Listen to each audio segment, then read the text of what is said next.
When Luke writes about the cross and resurrection, he weaves 5 stories focusing on Jesus and 2 men. Jesus and 2 wayward disciples, Judas and Peter. Jesus and 2 schmoozing politicians, Pilate and Herod.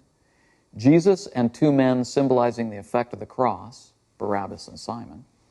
Jesus and 2 criminals. And Jesus and 2 wayfaring disciples on the Emmaus Road. Now, what was Luke trying to tell us?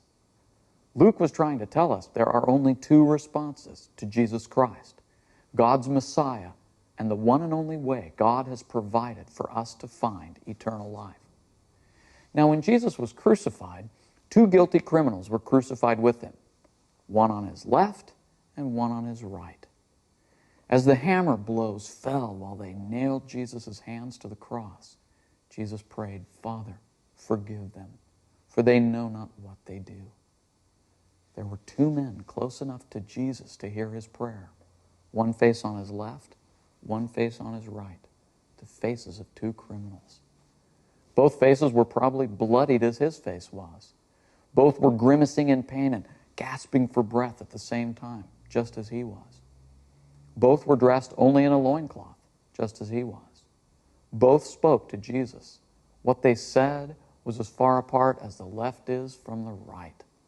One said, "Are you not Messiah? Save yourself and us." He commanded Jesus to save him, which is exactly what Jesus was doing. Only the man on the left missed his salvation entirely because he went along with the unbelieving crowd. The man on the right said, "Do you not even fear God, since you are under the same sentence of condemnation? And we indeed justly, for we are receiving what we deserve for our deeds. But this man has done nothing wrong. Jesus, remember me when you come into your kingdom." Jesus replied, "Truly I say to you, today you shall be with me in paradise." These 3 men looked so much alike, but 2 of them were going to a banquet in paradise later that day. The one left behind stands forever as a man who got just what he deserved, no more and no less, to the letter of the law. The man on the left, the man on the right, a picture of how we all respond to Jesus on the cross. For the one on the left, anger, insult, unbelief, and an eternity without God.